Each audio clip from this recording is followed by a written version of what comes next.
Captain Jake Morrison stood on the bridge of the exploration vessel, New Horizon, and watched the massive structure growing larger on his view screen. The alien space station was unlike anything humanity had ever seen before. Crystal spires twisted around metallic cores, while energy fields danced between floating platforms. Jake had been exploring space for 15 years, but this sight made his hands shake with excitement and fear. The message had come 3 days ago through channels that Earth scientists still could not understand. The transmission was perfect English delivered in a voice that sounded like wind chimes mixed with electronic static. The beings called themselves the Galactic Council, and they wanted to meet with representatives of humanity. Jake's ship had been the closest to the coordinates they provided. Communications Officer Lisa Park turned from her station with wide eyes. She had been trying to establish contact for the past hour. The aliens had gone silent since giving them docking instructions. Jake nodded to his helmsman, and the New Horizon moved slowly toward the designated docking bay. The bay was enormous and could have held 50 ships the size of theirs. As they landed, Jake gathered his small diplomatic team. He had brought his best people, but none of them had training for this kind of contact. Dr. Robert Kim was their xenobiologist, and the closest thing they had to an expert on alien life. Lieutenant Amy Rogers commanded their security detail of 6 Marines. Engineer Carlos Martinez understood their technology better than anyone else on the ship. The airlock opened, and Jake stepped into a corridor that seemed to stretch forever in both directions. The walls glowed with soft blue light that came from no visible source. The air tasted different, but his readings showed it was safe for humans to breathe. 3 beings waited for them, and Jake had to force himself not to stare. The first creature looked like it was made of living crystal. It stood 8 feet tall, and its body reflected light in patterns that hurt to look at directly. When it spoke, the voice came from everywhere at once. It introduced itself as Elder Crix of the Zephyrian people. The second being was massive and insectoid with 4 arms and mandibles that clicked constantly. This was Commander Thorx of the Mordic. The third creature was the strangest of all. It appeared to be made of shifting energy that sometimes looked solid and sometimes transparent. It called itself Whisper of the Ethereal Veil. Elder Crix began speaking in that strange wind chime voice. It explained that the Galactic Council consisted of 12 ancient species who had ruled the cosmos for over 10,000 years. They had been watching humanity's expansion into space with mild interest. Earth was not the first young species they had encountered, and it would not be the last. The crystal being gestured, and the corridor filled with holographic images. Jake saw star maps showing territories that spanned hundreds of light years. He saw fleets of ships that numbered in the thousands. He saw worlds that had been conquered and civilizations that had been absorbed into the Council's empire.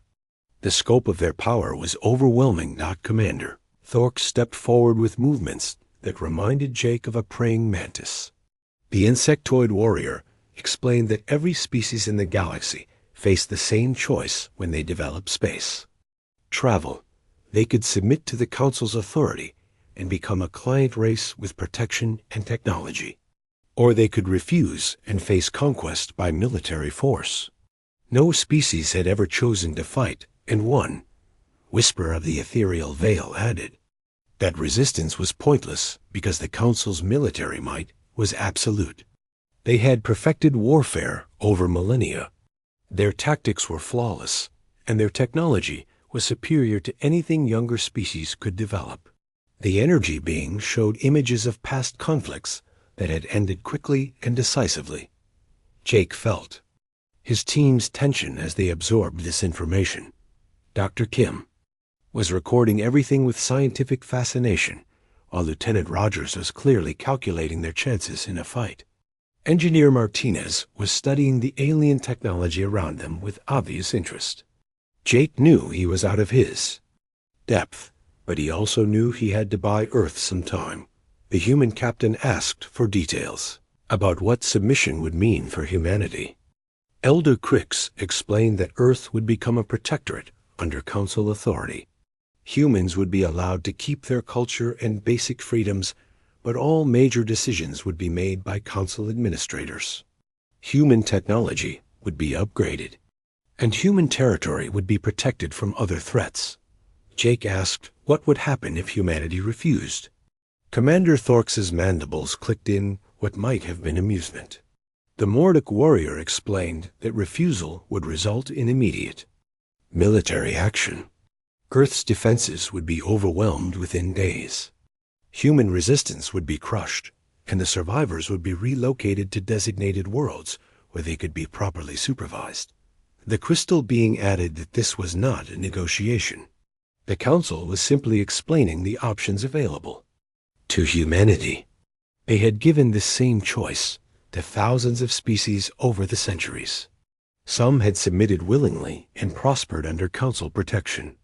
Others had chosen to fight and been destroyed or enslaved. The outcome was always the same. Jake felt anger building in his chest, but kept his voice calm. He asked for time to consult with Earth's government before making such an important decision. The aliens exchanged what might have been glances between their different forms of vision. Elder Crix granted them 72 hours to return to Earth and bring back humanity's answer. As they prepared to leave, Whisper made one final comment.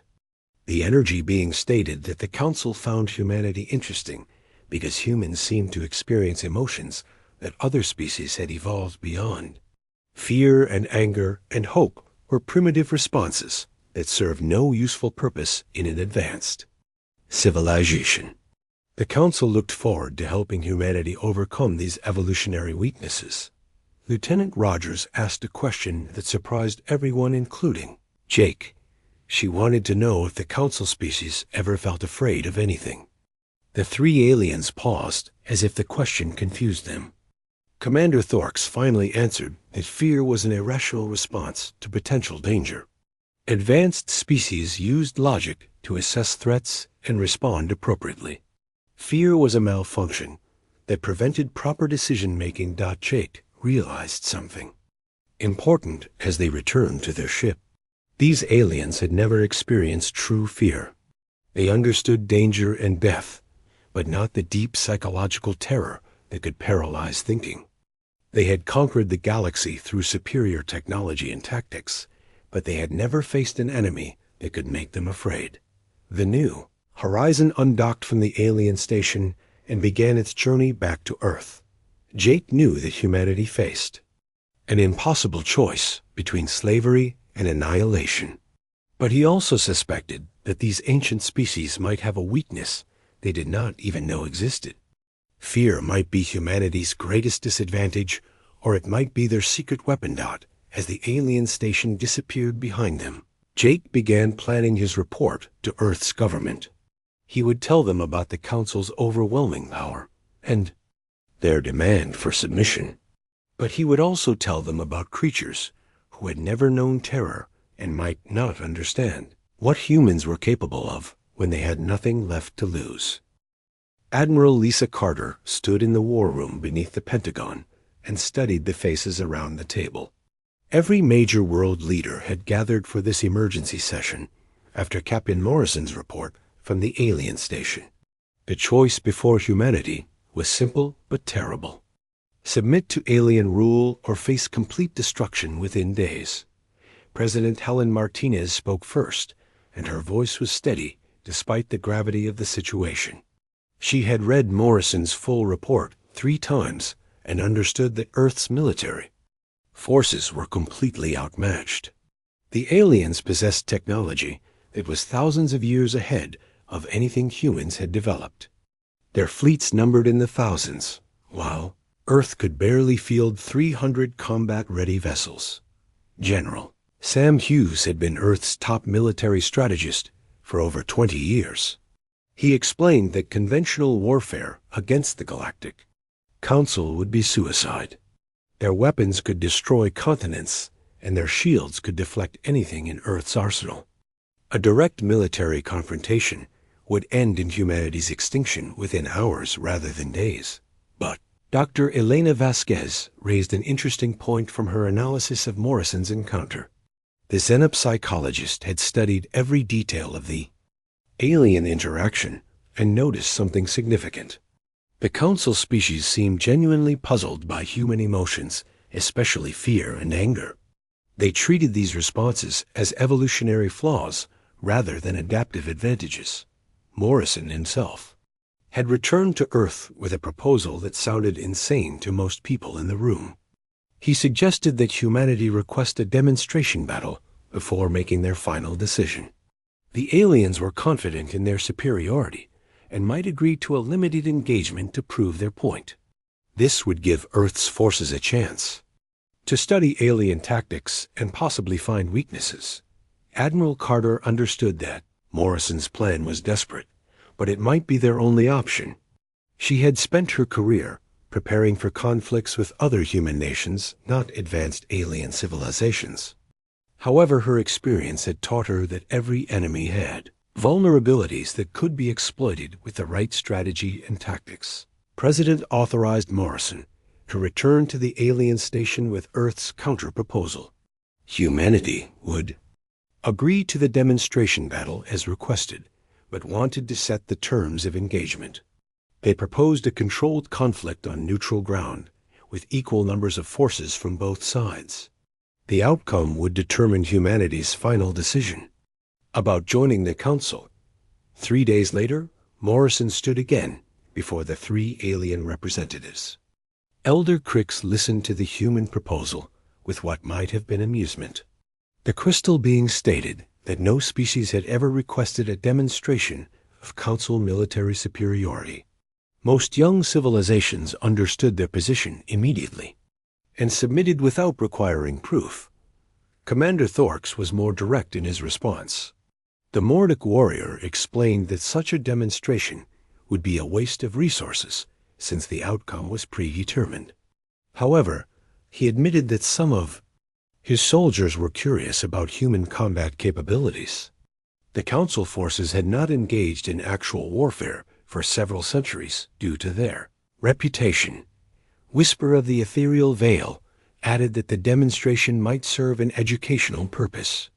Other species in the galaxy could observe the battle and understand why resistance to the Council was futile.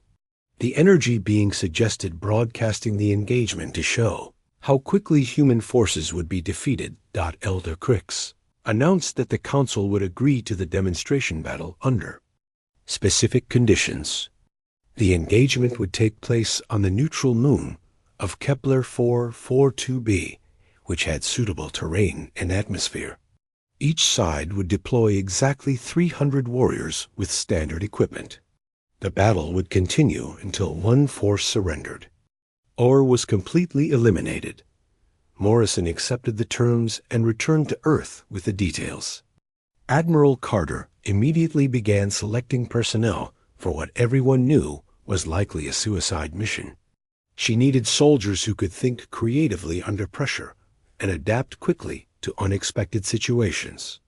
More importantly, she needed people who could function effectively while experiencing the fear that apparently confused their enemies. Colonel Sam Hughes volunteered to lead the human forces despite knowing that survival was unlikely. He had commanded special operations for 15 years and understood unconventional warfare better than most officers. Hughes began assembling a team of soldiers who specialized in guerrilla tactics and psychological operations. Sergeant Amy Rodriguez was selected for her expertise in demolitions and her ability to improvise weapons from available materials. She had served in conflicts across Earth, where superior technology meant nothing against determined resistance fighters. Rodriguez understood that winning sometimes meant making the enemy afraid to fight, rather than destroying them completely. Lieutenant Danny Walsh brought skills in electronic warfare and communications disruption. He had developed techniques for psychological manipulation through audio and visual broadcasts. Walsh realized that the aliens' lack of experience with fear might make them vulnerable to tactics that played on uncertainty and paranoia. Marine. Captain Rick Thompson was chosen for his knowledge of cave warfare and underground operations. The moon selected for battle had extensive cave systems that could provide cover for unconventional tactics. Thompson had fought in similar terrain on Earth and knew how to use environmental advantages against technologically superior enemies. The human force trained for 2 weeks, using every piece of intelligence gathered from Morrison's encounters. They studied alien movement patterns and communication methods. They analyzed the psychological profiles that Dr. Vasquez had developed based on the aliens' behavior and responses during negotiations. Most importantly, they prepared to introduce concepts that no alien species had encountered before. Fear was just the beginning. Humans could weaponize uncertainty, paranoia, and psychological pressure in ways that logical minds could not predict or counter. The aliens expected a conventional battle with clear objectives and predictable outcomes. Instead, they would face an enemy that specialized in chaos and unpredictability. Human forces excelled at fighting when outnumbered and outgunned because they had evolved in a world where survival required constant adaptation to new threats. Fear had taught humanity to be creative and resourceful in ways that peaceful civilizations could never understand. As the transport ships carried both forces toward the designated moon, Admiral Carter felt something that the aliens would never comprehend. She was terrified of what might happen to her soldiers, but also grimly determined to show the galaxy that humanity would not submit without a fight. Fear and courage worked together to make humans dangerous in ways that no other species had ever experienced. The demonstration battle would determine humanity's fate, but it might also introduce something new to a galaxy that had forgotten what it meant to be afraid. The Council expected a quick victory that would discourage further resistance. Instead, they were about to encounter their first lesson in human warfare, where terror was both weapon and motivation. The moon Kepler 442b was a dead world covered in gray dust and riddled with underground cave systems that stretched for miles beneath the surface. Colonel Sam Hughes stood at the entrance to one of these caves and watched the alien forces deploy across the barren landscape above. 300 of the galaxy's finest warriors had arrived with equipment that could level mountains and shields that could stop nuclear weapons. The Mordic troops moved in perfect formation, with their forearms carrying weapons that hummed with deadly energy. Zephyrian soldiers floated above the ground on antigrav platforms, while their crystal bodies reflected sunlight in blinding patterns. Ethereal veil fighters flickered in and out of visibility as they scouted the terrain with movements faster than human eyes could follow. Commander Thorx established his command post on a hill that gave him perfect visibility of the entire battlefield. The insectoid warrior had fought in hundreds of conflicts across the galaxy and never experienced defeat. His tactical computers showed the locations of all alien forces and predicted victory within 6 hours based on standard engagement protocols. But the human forces had already disappeared into the cave network below ground. Colonel Hughes had divided his 300 soldiers into small teams of 5 or 6 people each. They carried basic weapons and improvised equipment instead of the advanced technology that the aliens expected to face in battle. Sergeant Amy Rodriguez led her demolition team deep into the cave system, where they began preparing surprises for their enemies. She used materials scavenged from the moon's abandoned mining equipment to create explosive devices that would not kill, but would terrify and confuse. Rodriguez understood that fear was more valuable than destruction in this kind of warfare. Lieutenant Danny Walsh set up his psychological operations center in a cave chamber that had natural acoustic properties. He began broadcasting sounds through the underground tunnel network that would reach the surface in unexpected places. The recordings included human laughter, screaming, and whispered voices speaking in languages that the alien translation systems could not identify. The alien forces waited on the surface for 6 hours, expecting the humans to emerge and begin conventional combat. When nothing happened, Commander Thorks ordered his scouts to investigate the cave entrances. The first ethereal veil soldier to enter the tunnel system encountered something that no member of his species had ever experienced before. The cave was filled with strange sounds that seemed to come from everywhere at once. Echoes bounced off the walls in patterns that made it impossible to determine the source of noises. The energy being reported hearing footsteps behind him, but when he turned around, nothing was there. His sensors detected human life signs, but they appeared and disappeared randomly throughout the tunnel network. More alien soldiers entered the caves in organized search patterns. They carried lights that could illuminate vast areas and sensors that could detect heartbeats through solid rock. But the underground environment seemed to work against their technology in ways they could not understand or predict. Marine Captain Rick Thompson had positioned his teams at key choke points throughout the cave system. When alien soldiers approached these locations, they found crude barriers made from mining equipment and explosive charges. But the humans were never where the aliens expected them to be when they investigated these obstacles. The first casualties occurred when a squad of Mordak warriors triggered one of Rodriguez's improvised devices. The explosion was not powerful enough to kill, but it collapsed part of the tunnel ceiling and trapped 3 soldiers underground. Their panicked communications were broadcast throughout the alien command network and created confusion among forces that had never heard fear in a warrior's voice. Something strange began happening to the alien soldiers as they spent more time in the underground maze. Zephyrian troops who normally communicated through logical data streams started reporting illogical sensor readings. Mordic warriors who had never questioned orders began hesitating when given commands to advance into unknown areas of the cave system. Walsh's psychological operations were having effects that no one had predicted. The alien translation systems were trying to process human emotional expressions that had no equivalent in their languages. Fear, terror, dread, and panic were concepts that existed in human culture, but had no meaning for species that had evolved. Beyond such responses, Commander Thorks realized that his forces were experiencing something unprecedented in galactic military history. His soldiers were reporting feelings and sensations that they had no training to handle.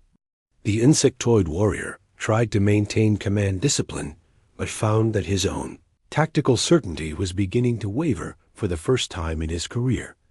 The humans began their psychological assault in earnest after the alien forces had been underground for 12 hours. Thompson's teams used hit-and-run tactics that left alien equipment damaged, but soldiers alive to report what had happened to them. The survivors described attackers who laughed while fighting and seemed to enjoy causing fear rather than seeking quick victory. Rodriguez escalated her demolition campaign by creating devices that produced terrifying sounds rather than destructive explosions. Alien soldiers would trigger charges that filled tunnels with screaming noises and flashing lights designed to overwhelm their senses. The psychological impact was far greater than any physical damage could have achieved. Elder Crix monitored the battle from the alien command ship in orbit and struggled to understand what was happening on the surface. His crystal consciousness was designed to process logical information, but the reports from ground forces contained emotional data that made no sense to him. The Zephyrian leader had never encountered a military situation that could not be analyzed through rational calculation. Whisper of the ethereal veil attempted to coordinate communications between the scattered alien forces, but found that fear was interfering with normal command protocols. Soldiers were making decisions based on emotional responses rather than tactical logic. The energy being discovered that terror was contagious and spread through communication. Networks like a virus by the end of the first day alien casualties were minimal, but their combat effectiveness had dropped dramatically. Soldiers who had never known doubt were questioning every order and hesitating before taking action. The cave system had become a nightmare that challenged everything they understood about warfare and their own capabilities. Hughes realized that his strategy was working better than anyone had dared hope. The aliens possessed overwhelming technological superiority, but they had no defense against psychological warfare. Fear was humanity's secret weapon, and the galaxy was about to learn that some things were more dangerous than superior firepower. News of the demonstration battles spread across the galaxy faster than anyone expected. What should have been a simple display of Council military superiority had become something else entirely. The alien forces on Kepler 442b had withdrawn from the caves after 3 days of psychological warfare that left their soldiers traumatized and confused. For the first time in galactic history, a Council military operation had failed to achieve its objectives. Elder Crix convened an emergency session of the full Galactic Council to address what they were calling the human problem. Representatives from all 12 species gathered in the crystal chambers of the Council headquarters to discuss how 300 primitive warriors had defeated their finest troops without inflicting significant casualties. The Vorthan delegation was particularly disturbed by reports from their soldiers who had participated in the battle. These snake-like beings prided themselves on logical thinking, but their warriors were describing experiences that made no rational sense. They spoke of hearing voices in empty tunnels and feeling watched by invisible enemies that their sensors could not detect. Commander Thorx stood before the Council assembly and delivered his report with mandibles, clicking in what his species showed when facing incomprehensible situations. The Mordic warrior explained that human tactics violated every principle of civilized warfare. Instead of seeking victory through superior force, they had used methods designed to create psychological distress in their enemies. The concept of fear was analyzed by the Council's greatest minds, but none of them could truly understand its implications. They treated it as a software malfunction in biological systems, rather than recognizing it as a powerful adaptive response. The idea that terror could be weaponized was completely foreign to species that had evolved beyond emotional responses. Dr. Elena Vasquez was brought before the Council to explain human psychology and the role that fear played in human behavior. The xenopsychologist tried to describe how humans could function effectively while experiencing terror, but the aliens could not grasp how such a system would be advantageous. They saw fear as a weakness that prevented proper decision-making. But Elena explained something that made the Council deeply uncomfortable. She described how fear could spread from individual to individual and contaminate entire populations. Humans had developed defenses against psychological warfare through thousands of years of conflict, but species that had never experienced terror had no protection against its effects. The Council decided that humanity represented a threat that required immediate elimination before their influence could spread further. They assembled the largest military force in galactic history, with ships and soldiers from every member species. 10,000 warships gathered in the Sol system to crush human resistance and prevent the infection of fear from spreading to other worlds. Fleet Admiral Marcus Chun watched the alien armada approach Earth and knew that conventional defense was impossible. The enemy possessed overwhelming numerical superiority and technology that could destroy entire planets. But Chun also understood that the aliens had revealed a weakness that humanity could exploit if they were clever enough. Instead of trying to defend Earth directly, Chun ordered the evacuation of all civilian populations to underground shelters and began implementing a strategy that no alien commander would expect. The human fleet withdrew from Earth orbit and scattered throughout the solar system using hit and run tactics rather than making a stand. Lieutenant Commander Beth Turner led a squadron of fast attack ships that began striking at alien supply convoys in the asteroid belt. Her vessels were vastly outnumbered, but they used stealth technology and unpredictable movement patterns to avoid direct confrontation while causing maximum psychological impact on enemy forces. The alien fleet found itself fighting an enemy that refused to follow standard military protocols. Human ships would appear without warning, attack supply lines, and disappear before reinforcements could arrive. They broadcast recordings of previous battles showing alien soldiers fleeing in terror from cave systems on distant moons. Commander Thorks tried to maintain discipline among the Council forces, but discovered that fear was spreading through his ranks like a plague. Soldiers who had heard stories about the demonstration battle began questioning their own courage and effectiveness. The Mordic warrior realized that his troops were afraid of becoming afraid. Captain Jake Morrison commanded a small fleet of human vessels that specialized in boarding actions against alien ships. Instead of using conventional assault tactics, his teams employed psychological warfare to convince enemy crews to surrender without fighting. They would infiltrate alien vessels and create scenarios designed to terrify defenders into submission. The most successful boarding operation occurred when Morrison's team captured a Zephyrian dreadnought by convincing the crystal beings that their ship was haunted by human spirits. The aliens abandoned their posts and fled to escape pods, rather than face entities that their logical minds could not explain or understand. News of ships surrendering without battle damage spread throughout the alien fleet and created panic among species that had never experienced military defeat.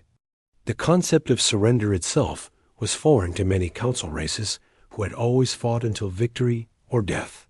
The idea of giving up because of fear made no sense to their cultural programming. Gulder Crix attempted to rally the council forces by explaining that humans were using primitive psychological tricks that could be overcome through rational analysis. But the crystal being discovered that logic provided no defense against terror when it infected military communications and spread doubt throughout command structures. The alien fleet began to fragment as different species blamed each other for their failures against human tactics. Coordination broke down when commanders started questioning orders and hesitating before making decisions. The perfect unity that had made Council forces invincible was destroyed by uncertainty and mistrust. Whisper of the ethereal veil tried to maintain communication between scattered alien forces, but found that fear was corrupting their information networks. Energy beings who normally shared consciousness without reservation began isolating themselves to avoid contamination by terror. The collective decision-making that defined their species was breaking apart. Admiral Chun realized that humanity was winning a war against impossible odds, not through superior firepower, but by introducing chaos into an ordered system. The aliens had built their civilization on the foundation of fearless logic, but that same foundation made them vulnerable to psychological attack. The great alien fleet that had come to destroy humanity was destroying itself through panic and confusion. Species that had never known defeat were learning what it meant to be afraid and discovering that fear was more contagious than any biological weapon ever created by human science. The collapse of the great alien fleet marked the end of an era that had lasted for 10,000 years. Ships fled the Sol system in disorder as commanders abandoned their posts and entire species withdrew from the conflict. The mighty Galactic Council that had ruled the cosmos through fear of their military might was crumbling because they had finally encountered something that made them afraid. President Helen Martinez stood before the emergency assembly of surviving alien representatives on the neutral station at Alpha Centauri. The crystal chambers that had once housed 12 proud species now held only 7 delegations. The others had retreated to their home systems and refused all communication with the Council or with humanity. Elder Crix was no longer the confident leader who had dismissed humans as primitive creatures with evolutionary flaws. The Zephyrian's crystal body flickered with patterns that his species associated with deep uncertainty. He spoke in halting tones about experiences that his logical mind could not process or understand. Commander Thorx sat in silence with his forearms folded in a defensive posture that Mordic warriors had never displayed before battle. The insectoid soldier who had never known defeat was struggling with concepts that had no place in his species' military doctrine. Fear had taught him to question everything he believed about strength and victory. Whisper of the ethereal veil flickered between visible and invisible states, as energy patterns within the being shifted chaotically. The collective consciousness that defined their species had been damaged by exposure to human psychological warfare. Individual voices within the veil were expressing doubt and uncertainty for the first time in their existence. Martinez began her address by acknowledging the suffering that both sides had experienced during the conflict. She explained that humanity had never wanted war with the Council, but had been forced to defend themselves against impossible odds. The psychological tactics that had devastated alien forces were simply tools that humans used for survival. Dr. Elena Vasquez presented her research on fear and its role in human development to the assembled aliens. She described how terror and courage worked together to make humans adaptable and creative in ways that purely logical species could not achieve. Fear was not a weakness, but a strength when properly understood and controlled. The xenopsychologist explained that fear served as an early warning system that helped humans identify threats before they became deadly. Species that had evolved beyond fear had lost this protective mechanism and became vulnerable to dangers they could not recognize until too late. Humans remained alert to possibilities that logical minds dismissed as unlikely. Dr. Kevin Brooks was introduced as Earth's leading expert on interspecies psychology and given the task of helping alien species understand and cope with emotions they had never experienced. His research suggested that fear could be integrated into logical thinking systems without destroying rational decision-making capabilities. But the real breakthrough came when Private Kate Sullivan addressed the assembly about her experiences fighting while afraid. The young soldier explained how humans learned to function effectively despite feeling terror, and how courage was not the absence of fear, but the decision to act properly while experiencing it. Elder Crix asked the question that all the aliens were thinking. How could any species maintain military effectiveness while experiencing emotions that interfered with logical thinking and proper tactical decision-making? Kate's answer surprised everyone, including the human delegation. She explained that fear made humans more careful and more creative rather than less effective in combat situations. Terror forced them to consider possibilities that confident enemies would ignore and to develop backup plans for scenarios that logical minds would dismiss as impossible. Fear made humans unpredictable, and adaptability was their greatest weapon. Reformed Galactic Assembly agreed to a new structure based on cooperation rather than domination. Species would maintain their independence while working together on common goals and sharing resources for mutual benefit. The era of conquest and forced submission was officially ended. By unanimous vote, some alien species embraced these changes and began developing more dynamic and innovative societies. The Zephyrians under Elder Lyra started incorporating emotional considerations into their logical decision-making processes.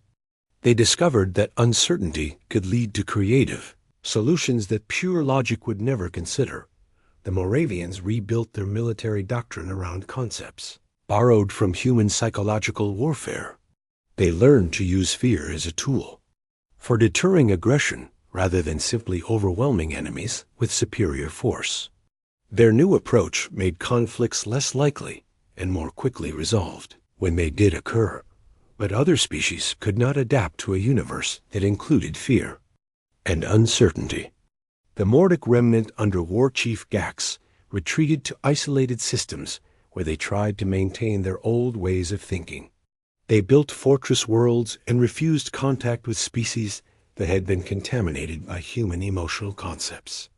Kalyan Empire dissolved entirely when fear spread through their rigid hierarchy and destroyed the absolute obedience that their society required. Individual Kalyans began questioning authority and making independent decisions that their culture could not tolerate. They scattered across the galaxy as refugees seeking new homes. Captain Jake Morrison was promoted to ambassador and given the responsibility of establishing diplomatic relations with species throughout the galaxy. His first mission took him to the Andromeda system, where ancient civilizations had heard stories about the terror that humanity had introduced to their corner of the cosmos. The beings of Andromeda requested human assistance in dealing with their own problems of stagnation and complacency. They had achieved perfect order and logical thinking, but discovered that their societies had stopped growing and developing. They wanted to learn how fear and uncertainty could be used to stimulate progress. Admiral Lisa Carter established the Interstellar Defense Academy, where humans taught alien species about psychological warfare and emotional resilience. The curriculum included courses on courage, creativity, and adaptability that helped other species develop defenses against the very tactics that had devastated the old Council forces. Dr. Elena Vasquez published research that became the foundation for a new field of interspecies psychology. Her work explained how different types of thinking could be combined to create more effective and adaptive civilizations. Fear and logic working together produced better results than either approach used alone. The galaxy that had once been static and predictable became dynamic and full of possibility. Species that had never questioned themselves began exploring new ideas and developing technologies that pure logic would never have conceived. The terror that humanity had introduced became a catalyst for growth and change throughout the cosmos. The universe learned that sometimes the greatest victory came not from conquest, but from forcing others to confront their own limitations and discover new possibilities for growth.